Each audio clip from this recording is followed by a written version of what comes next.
Okay. So what I'm doing out here in the freezing cold, well, it's 38, that's not too bad, is I'm going to hook up my Modine hot water unit heaters. So these things are pretty simple. Picture a radiator, and there's a fan mounted to the back of it. Flip a switch, the fan comes on. You pump hot water through it, and provides heat. It's pretty basic. They're made by Modine. I think they're probably the most popular. You've seen these things in every shop ever.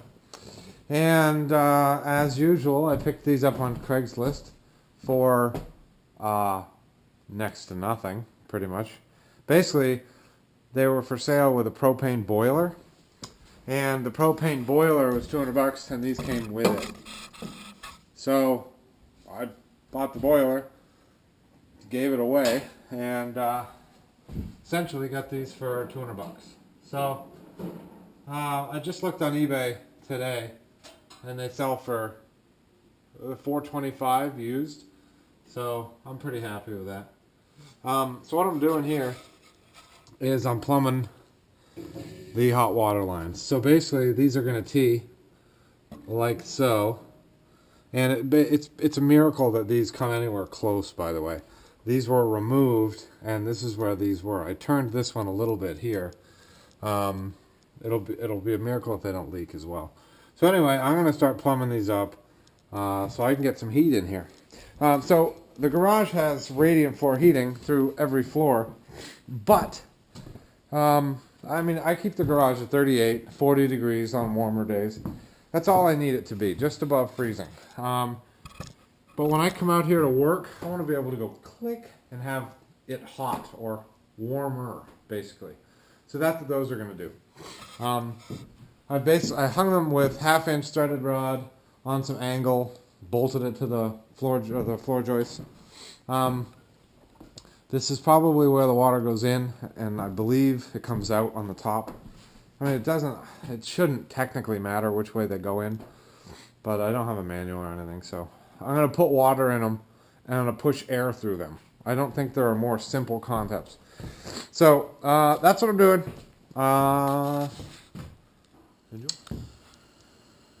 Okay, so I got the Modines hung, and I got them soldered in with the supply and return. I got the high vents installed. These little devices will let air out of the system, and obviously this is the high point in the system, and so you let the air out. Took me a long time to figure that out. I've still got some places I need to put some in. But anyway, so I've got my Sharkbite fittings on.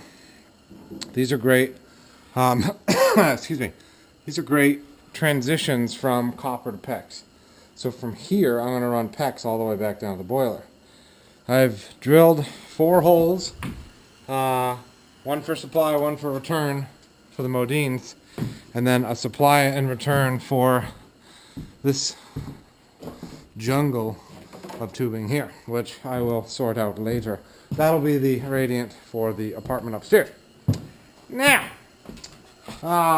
these are all soldered. I'm going to run it downstairs. And then I got one solder down at the boiler, push them together with some Sharkbite, and then I can pressure test this. This thing may start shooting water everywhere, and that'd be bad. But, so anyway, yeah, what's going on? Oh, and I wanted to show you a new toy. Check that out. This is, let me show you. This is a retractable cord. Real thing. I've gone far too long without this. So this is 40 feet.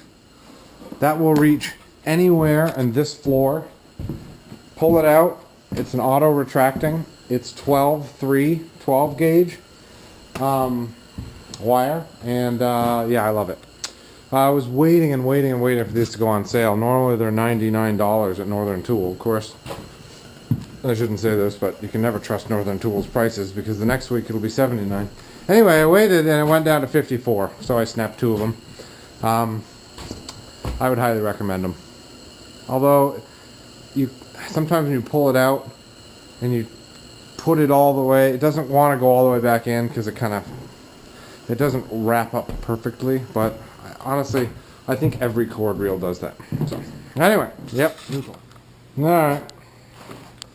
I got both the Modines hooked up.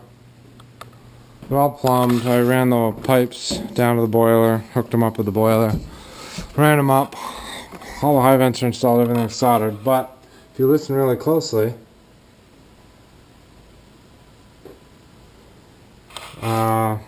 it's got a leak. So what I do is I put air in it first before I put water in it. It's a lot easier to clean up leaks if there's only air.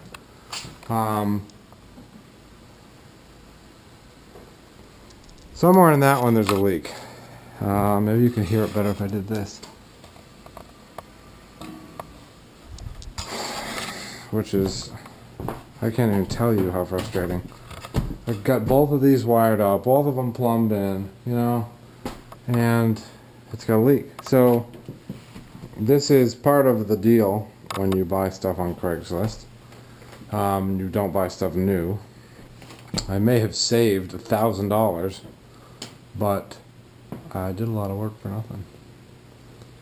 So it's kind of a bummer. So anyway, I'm done for tonight. I'll have to figure out what to do. Near as I can tell, the other one doesn't leak. So I'll probably cut this, cap it, or put a ball valve or something. Maybe I find another one of these and wire it up someday. At least the pipes are still there. But I'm done. This stuff happens when you're working. You know, whatever. It's just a major bummer. So anyway, thanks for watching my depressing video.